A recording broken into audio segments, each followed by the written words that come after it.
Continuing with Chapter 21 of Burying the Boys, the CIA, the Mob, and America's Secret History by Daniel Hopsicker. Busted in Honduras. While Pablo Escobar was still a petty thief in Colombia, a man named Juan Mata Ballesteros was already an important player in the international drug cartel. He was arrested with 26 kilos of cocaine in 1970 at Dulles Airport outside Washington, D.C. Did this major bust earn Ballesteros a life sentence? Nope. He only got deported. Ballesteros was already being called a friend of the CIA, as well as one of the largest drug dealers in Latin America. He was a partner with Mexican drug kingpin Felix Gallardo in the drug ring run by CIA agent Alberto Silicia Falcon. The man, as we've seen, who was the grateful beneficiary of all of the helpful rubbing out of his competition that had been carried out for him by Lucien Conin's family boys in the DEA. A company controlled by Ballesteros, Setco, will later be the grateful beneficiary of a multi-billion-dollar contract from our always helpful State Department to carry out humanitarian assistance to the Contras. But despite being thought of by the State Department as an eminent humanitarian, Ballesteros still found himself to participate in the torture murder of DEA agent Kiki Camarena in 1985. U.S. Customs, bless their backwater agency hearts, had Barry Seal made as a part of this superorganization as early as 1982.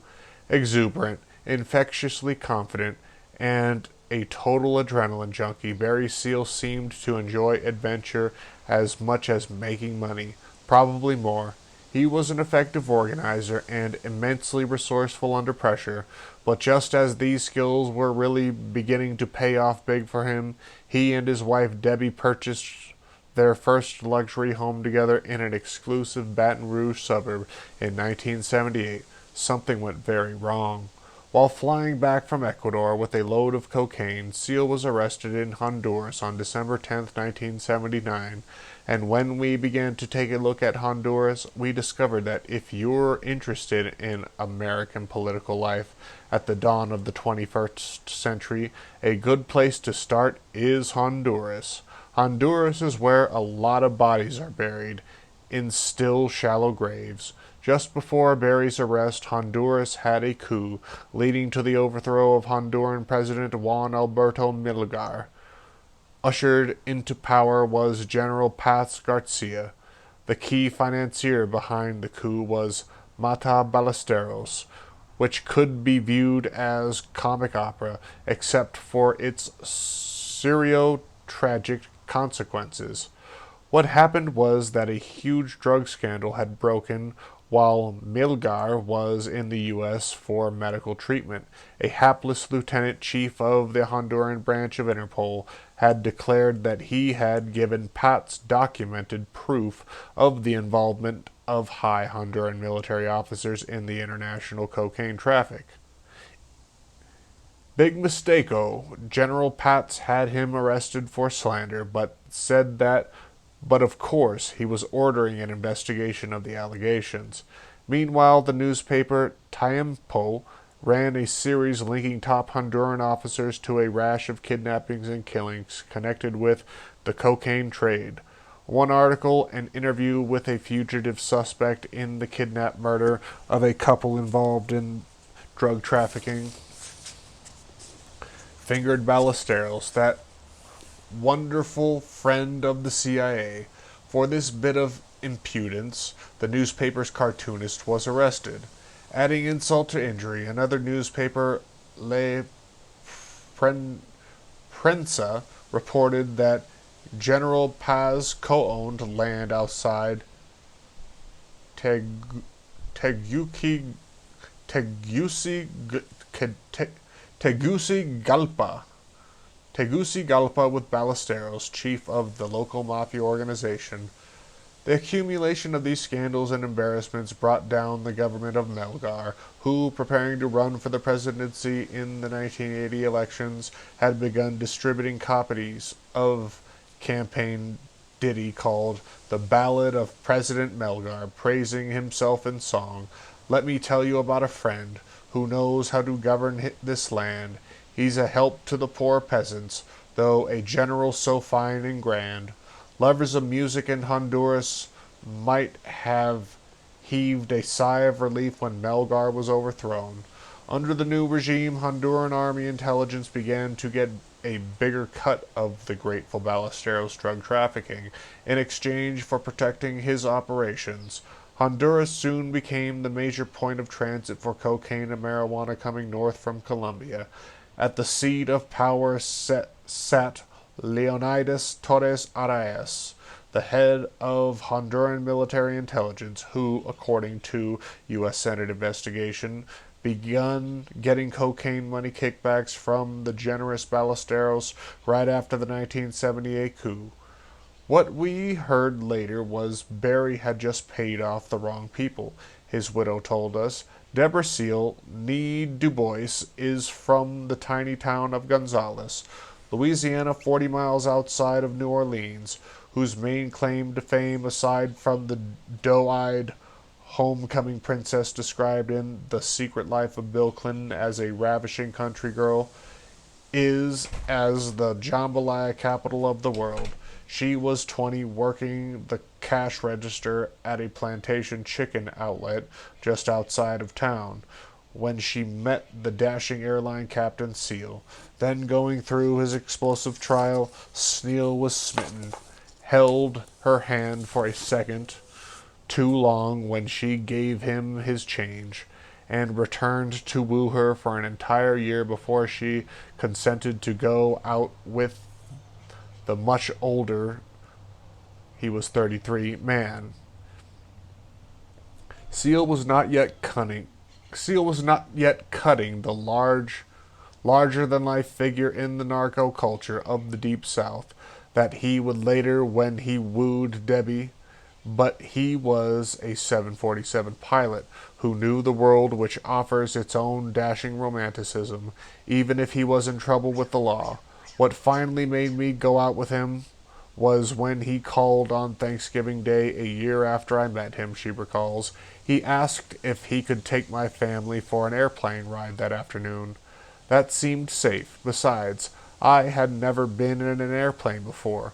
The first years together were lean. He had lost his job with TWA, and the explosive smuggling charges against him, eventually thrown out by the judge on technical grounds, were on his mind constantly, she says. Their primary income was from the sign company Seal owned. Debbie remembers traveling to different jobs around the South, occasionally sleeping overnight in their car when money was tight. Then came the smuggling career, to which the young mother, they had 3 children in 3 years, was unsuited. She dates the milestones in Barry's developing smuggling career to the births of her 3 children. Our first child was born in July of 1975, she recalls. All that year, Barry was spending a lot of time out of the country preparing, I later learned, for his first smuggling trip, which occurred on New Year's Eve of that year. We had a second child just over a year later, and I remembered Barry picking me up at my mother's, where we stayed while he was gone. That Christmas, I had my newborn on my chest, and Barry dumped a briefcase full of $100 bills on the bed. I really didn't know what was happening at first, said Debbie Seal. He'd been traveling, you know, and I was at home with the babies. We had a nice house, but nothing special. Later, as it started becoming obvious, there were pitched battles over the source of his income. Barry was a traditional Southern man. His wife was not going to tell him what to do. Debbie was a traditional Southern woman, for whom standing by her man came naturally, and she would need all the loyalty she could muster when he was arrested and charged with cocaine trafficking in Honduras.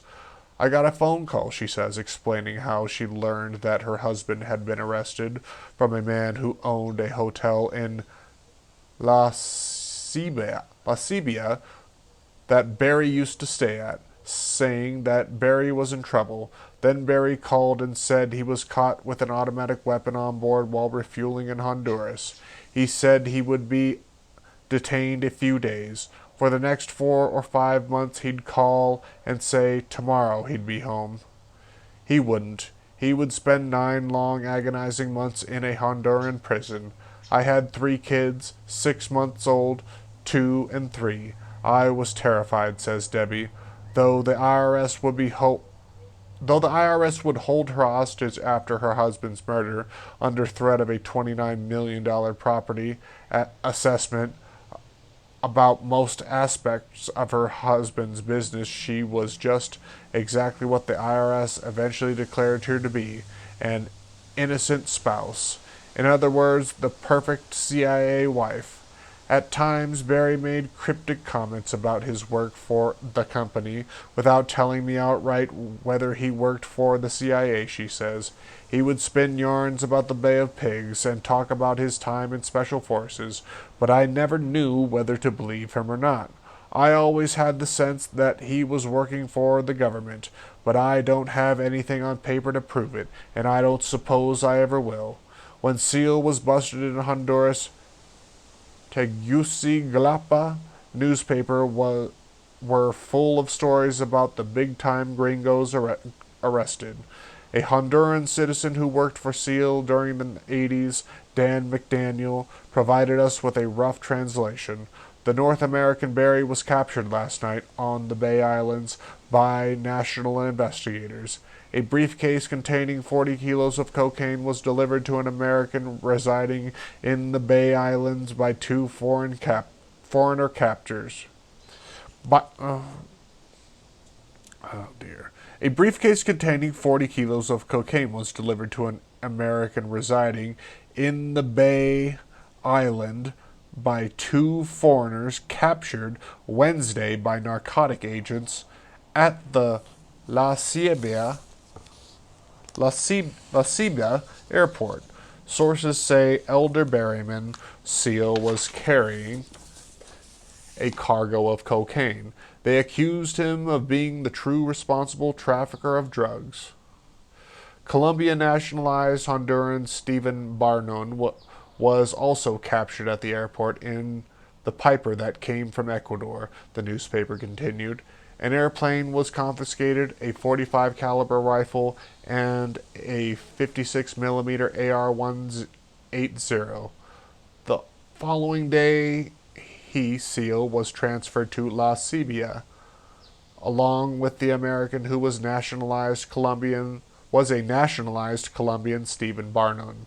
Both men, Barnon was the alias of Steve Planta, a Seal associate, were sent to the capital along with 45 kilos of cocaine, but by the time they have been booked in the capital, the 40 kilos of cocaine bust had miraculously shrunk to just 17.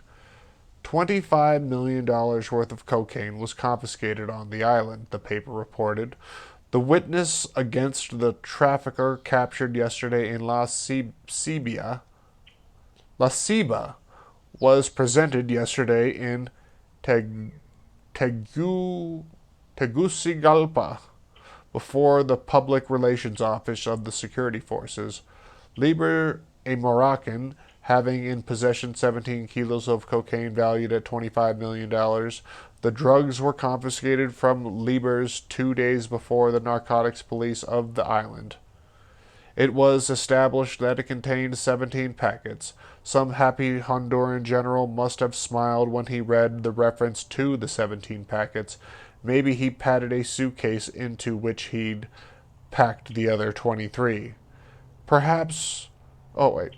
Barry tried to keep most things away from me, McDaniels told us, when we asked him about the particulars of the arrest.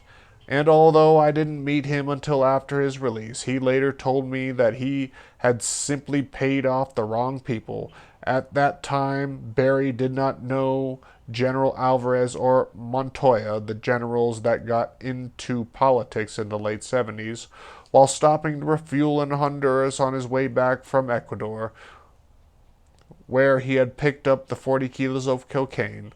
Barry Seal got caught up in a changing of the Honduran guard. While in Ecuador, he supposedly had met a Moroccan Jew. Lieber's offering him a ride back to the States in his private plane after Lieber's reported that he had spent 10 days in Ecuador waiting to meet someone who never showed up sounds unlikely. Remember Gary Hemming's rationale for U.S. clandestine services getting involved in the Colombian drug trade, the presence of Israeli intelligence? Could this have been a subsequent joint operation? Upon reaching Honduran airspace, Seal had touched down on a deserted runway on one of the Bay Islands, dropping off Liebers a briefcase filled with coke handcuffed to his wrist, as well as 2 military duffel bags. Then Seal hopped over to the national airport to refuel, his plane now clean and ready to pass inspection, but something was afoot. The authorities searched his plane thoroughly and discovered an automatic weapon, arrested him, and confiscated his plane. One of the generals reportedly had his eye on it. Meanwhile, our Moroccan Jew, as conspicuous as a bishop in a brothel, wanders around lost for 3 days on a tiny island with a briefcase filled with cocaine handcuffed to his wrist, waiting for Seal's plane to return. A second group of smugglers was arrested the same day, including a local furniture dealer, Ali Yacoub, and Louisiana pilot Emile Camp, who will befriend Seal in prison and become his chief pilot. After being informed that the aircraft being piloted by Emile Camp had another passenger who was unknown and who had escaped upon arriving the airport, the Honduran papers reported, "We can say the third man responds to the name of Lester Marson Clay, alias Moresto, who, in company with Ali in 1977, was arrested for 1 kilo of coke." The source who provided the information stated that the subject in reference is now out of the country. His location is in the hands of military police. And a good thing, too. Honduran law enforcement has a famous zero-tolerance policy for non-bribe paying smugglers. The man Seal had left literally holding the bags, Liebers, was paraded in front of the Honduran press the next day. "I arrived from Ecuador on business as an assistant producer for American television," he said. "A man I didn't know invited me to drink at the bar, and we conversed about many things. I confided that in 2 days I would be leaving to go to Miami, where my wife would be waiting. He said he would introduce me to 2 friends who could take me as far as Honduras, thus saving on my fare. In the following days, Mr. Stefan was introduced to me, a Colombian. A few minutes later, an American, Alderberryman Seal, arrived, and we left for Honduras. They told him," Lieber stated, "that they would drop him off in a Honduras and let him take a plane from there to Miami." American Seal said that there was problems entering Honduran territory, so they would drop him off, Lieber said. The following day they would stop by and pick him up, and that was how he came to be sitting in a hotel room in La Ceiba, and was captured by 3 soldiers. At the island of Raton, they forced me to leave the plane. To show that they would be coming back for me, they left their baggage. I accepted. I had no other alternative. Lieber swore he didn't know that the 2 green military-style duffel bags left by his traveling companions contained such a large cocaine haul, and assured the press that during his questioning there had always been an American policeman present. Though Emil Camp, with whom Seal will become close in prison, Barry will meet Ali Yaqub and his fellow Lebanese businessman, international arms merchant Gerald Lechinian. All are friends of the American Barry already knows. CIA agent William Early, whose son Bill Jr. will for years later be arrested with a plane load of cocaine in Louisiana, involved in a Honduran coup attempted by General Bueno Rosa, funded by $10 million in cocaine and supported by Oliver North. Small world and getting smaller. William Early was a CIA agent detailed to Honduras running a company called International Aviation Consultants. Bill Early started out with an airline operation in Honduras, explained McDaniel. He had a business down there, an American face that Barry met at the airport. He was a little older than Barry, 4 or 5 years, a nice guy, intelligent, pink skin, reddish blonde hair, short and fat. When the military built up the airport, the Navy put extensive new radar arrays into a volcano, and Bill and his son, Bill Jr., Gerald Lachinian, and Mickey Serrano were helping General Gustavo Alvarez Martinez in this endeavor in Tegucigalpa. Dan McDaniel explained, I was in partnership with General Alvarez in charge of armed forces in Honduras, and General Montoya in charge of the Navy. I had met them back in 74 or 73 when they were just majors. General Lachinian is in Oliver North's diary when he writes that 14 million of the funding for the Contras came from drugs. He is referring to the money that came from Lachinian. McDaniel told us Barry went to jail after having paid off a Captain Lopez who forgot he had split with someone upstairs. It may have been Ballesteros that was angry. He was a drunk and completely corrupt. Captain Lopez will one day soon be General Lopez, head of the Honduran Armed Forces. Ali had a furniture factory in La Ceiba, and McDaniel, and there is an even better one there now. After he went to jail, Ballesteros pulled him out and financed his factory. The expression crime doesn't pay is not one used often in Honduras. It took Seal 9 months and $500,000 to figure out who to bribe to get out of prison. Barry had bribed the government once to get out, but then there was an election in the middle of the negotiations, and he had to pay off a whole new set of officials, one insider said about the protracted negotiations. There was even a jail break-in at the planning stages. Joe Mazuka, a Carlos Marcello lieutenant, was going to help spring him, one source told us. Wendy and Benji, Seal's brothers, started formulating a plan to break out of prison. Wendell went down to scope out the terrain to see if a helicopter could land. Amid this intrigue, Barry Seal made himself comfortable. He had himself built an air-conditioned house inside the prison with a movie screen and a projector. The jailer sent out couriers out to fetch his meals from the best restaurants. Debbie Seal flew down every weekend from New Orleans to the prison at La Ceiba. The staff treated her like visiting royalty, throwing her a birthday party, making little gifts. They liked Barry, she says. He raised the standard of living for everybody in that prison. I don't know when Barry graduated from pot to coke, but this would have been about the time, Debbie says today. Bill Early was right about the La Ceiba, and Ellis Mackenzie was in jail when Barry was in jail. He had already gotten busted for smuggling on a ship.